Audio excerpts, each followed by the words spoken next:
Ndahet nga jeta argjenti i dy fish që shpëtoi botën nga katastrofa bërthamore. Kush ishte Gordievski?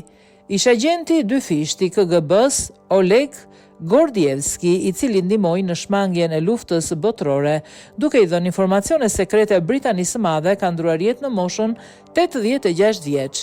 Oleg Gordievski ishte agenti më i rëndësishëm i dy fisht në kohën e luftës së ftohtë në Mbretërinë e Bashkuar brenda KGB-s. Ai jetoi në Surrey në mbrojtjen e policisë, që kur Moska dyshoi për veprimet e tij në vitin 1985 dhe i shpëtoi përpak arrestimit, gjyqit dhe ekzekutimit, duke kaluar ilegalisht kufirin i fshehur në bagazhin e një makine. Policia Surrey tha se oficerët e thirrën në një shtëpi në Godalming në 4 mars, ku një burrë 86 vjeçar u gjeti vdekur.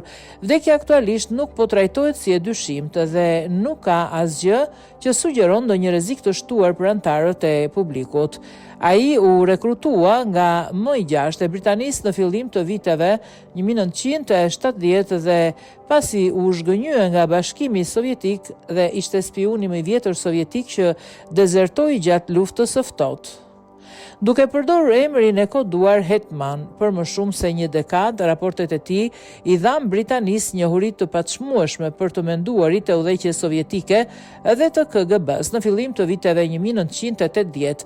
Paralajmërimet e tij për perëndimin dhe sovjetikët kishin frikë nga një sulm i mundshëm i befasishëm bërthamor i NATO-s, shtyn presidentin e atëhershëm të Shteteve të Bashkuara të Amerikës, Ronald Reagan, të reduktonte retorikën e tij kundër Bashkimit Sovjetik. Inteligjenca e tij ishte më pas vendimtare në drejtimin e Margaret Thatcher në kontaktet e tij të hershme me Mikhail Gorbachev, ngjitja e cilit në pushtet ndihmoi në mbylljen e luftës së ftohtë.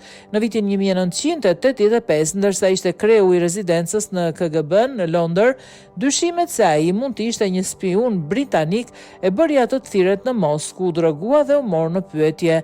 Duke kuptuar se jeta e tij ishte në rrezik dhe duke përdorur një plan të gjatë të pacaktuar, një sinjal u transmetua drejtuesve të tij M6 dhe një mision shpëtimi u vu në lëvizje.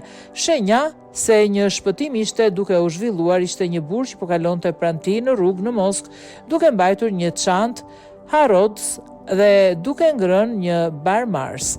Në 2 gusht 1985, Asquith, stërnipi i ish kryeministrit liberal Herbert Asquith dhe Andre Gibbs arritën të iknin mbikëqyrje sovjetike dhe të kontrabandonin njeriun e tyre përtej kufirit në Finland të fshehur në bagazhin e një makine.